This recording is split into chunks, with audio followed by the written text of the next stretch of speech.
इस कहानी की शुरुआत में हम तीन दोस्तों को देखते हैं जो कि मौज मस्ती करने के लिए एक लेकर पास जा रहे थे, जिनमें से एक का नाम था भिंडी, दूसरे का नाम था कंधार और तीसरे का नाम था पपीता। दरअसल इन लोगों के नाम इसलिए ऐसा है क्योंकि इनके साथ आगे इससे भी बुरा होने वाला है। इसी भी जब वह लोग कार में थे तभी कांदा, जो कि बनियान पहनता हुआ था, वह कहता है कि कन्या के दो यार, महंगा फोन और लंबी कार। अब इस प्यार के प्रति से बाहर निकल, नमक सुनना बंद कर और जिंदगी में कुछ काम धंधा कर।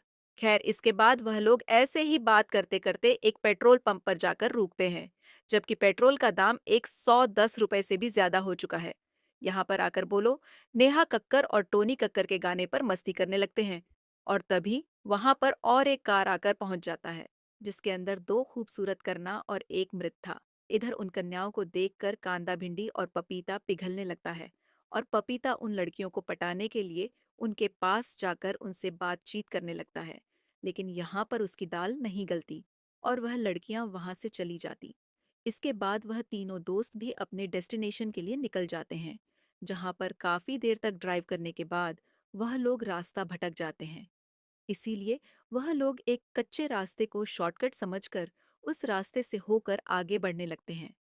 इसी बीच लोग जंगल के काफी अंदर आ जाते हैं और वहां पर मेन जंगल के अंदर एक कॉलोनी मिलता है, जहां पर काफी सारे घर थे। लेकिन उन घरों में कोई भी इंसान नहीं था, जिसको देखकर वह लोग काफी हैरान और परेशान हो जाते हैं। तभी अचानक उस गांव के सभी लोगों ने चारों तरफ से घेर कर गाना बजाने लगते हैं और यहाँ पर हम देखते हैं कि उनके आने पर गांव के सभी लोग काफी ज्यादा खुश हैं, जैसे कि उनकी बाप की शादी हो रहा है। आप यहाँ पर एंट्री होती है, इस गांव के सरपंच की चौकी कोट पहनकर उनके पास आते हैं और उन्हें अपने यादिल नगर गांव में काफी अच्छी तरीके से स्वागत करते हैं। साथ ही साथ सरपंच उन्हें अगले दिन नगर गांव में होने वाले चोली के पीछे क्या है फेस्टिवल को भी अटेंड करने के लिए कहता है और वह लोग भी सरपंच के बातों पर नहीं कह पाते। तभी वहां पर वह धोकर दिया और उनका ड्राइवर भी पहुंच जाता है, अपने साथी से दो बाइक राइडर्स भी, जिनको भी सरपंच चोली के पीछे क्या है फेस्टिवल को अटेंड करने के लिए कहते हैं और वह लोग भी मान जाते हैं। इसके बाद गांव के लोग उन लोगों को अपने महल के अंदर लेकर जाते हैं, जहां पर एक आदमी उन्हें खाने के लिए तरबूज देता है। पर का द्वार पपीते को तरबूज नहीं बल्कि संतरे खाना था। इसलिए वह दोनों दो लड़कियों के पास आकर उनके साथ हवस भरी बातें करने लगता है। अगले दिन में हम देखते हैं कि बिंदी का दौर पपीता ने वहां पर तीन अनारकली को पटा लिया था और उनकी तो वहां पर मौजूद रहा था। दूसरी तरफ उन दोनों कन्याओं के पास नगर गांव के सबसे खूबसूरत लड़का आता है, जिसको देखकर उनमें से एक करना उसके साथ फ्लर्ट करने लगती है और उसके साथ माँ नगर गांव को घूमने के लिए चली जाती है। लेकिन हम देखते हैं कि घूमना तो बस एक बहाना था, बल्कि वह तो उन्हें घोड़े के तबेले में आकर एक दूसरे के साथ रोमांस करने लगते हैं। तभी वह चिकना लड़का उस कन्या को आंखें बंद करने के लिए कहता है और उसकी आंखों में एक पट्टी बांध देता है। इसके बाद जब उस पट्टी को हटाया जाता है, तब दुनिया देखती है कि उसके हाथ पैर घोड़ों के साथ बंधा हुआ है। अब वह या इसके बारे में कुछ समझ पाती, तब घोड़ा एक एक करके दौड़ने लगता है और उस कन्या की बहुत ही बेरहमी तरीके से मौत हो जाती है। इसके बाद रात में सरपंच अपने दोनों बेटों लड़कियों को पकड़कर मारने के लिए कहता है, जिससे हमें पता चलता है कि सरपंच का इरादा कुछ ठीक नहीं है। दूसरी तरफ हम कांदा को देखते हैं, जिसके पास एक लड़की आकर उसे अपनी बातों में फंसाकर उसे तेजाब पिलाकर जान से मार डालती है। सुबह होते ही जब वह सभी दोस्तों से जा रहे थे, तभी सरपंच वहां पर आकर उन्हें और कुछ दारू वहां पर रहने के लिए कहते हैं।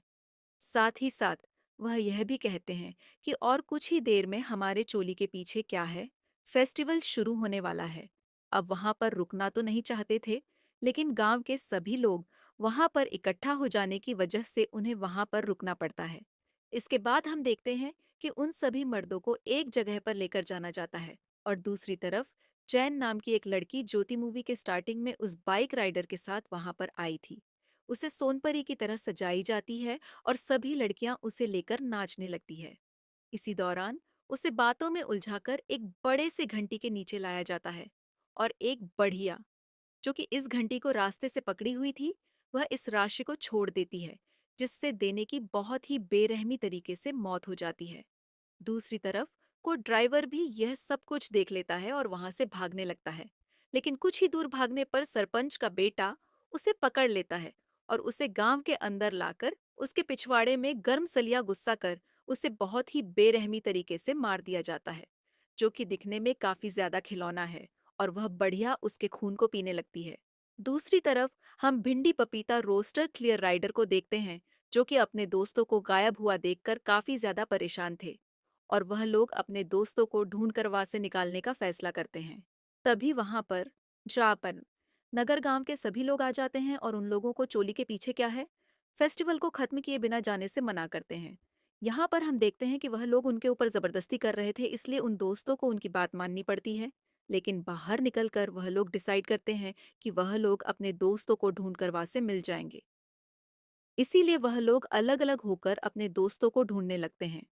इसी दौरान उसका अगले बाइक राइडर को गांव के लोग पकड़ लेता है और उसे तेल निकालने वाली मशीन में डालकर उसे बहुत ही बेरहमी तरीके से मार डालते हैं।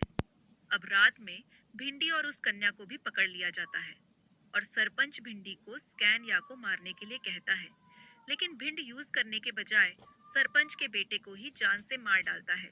इसके बाद भिंडी के साथ सरपंच की काफी मजबूत सफेद होने लगता है और इस पानी में भिंडी सरपंच को चकमा देकर कन्या को लेकर वहां से भाग जाता है। अगली सुबह वह तो एक पुलिस स्टेशन में आकर पुलिस को इसके बारे में इन्फॉर्म करते हैं। लेकिन पुलिस को लेकर जब वह दोनों वापस से नार नगर गांव में जाते हैं, तभी उन्हें वहां पर कोई भी नहीं मिलता और उन्हें पता चलता है कि वह कोई गांव नहीं बल्कि कब्रिस्तान है। और दोस्तों, इसी सस्पेंस को लेकर ही इस मूवी की कहानी खत्म हो जाती है।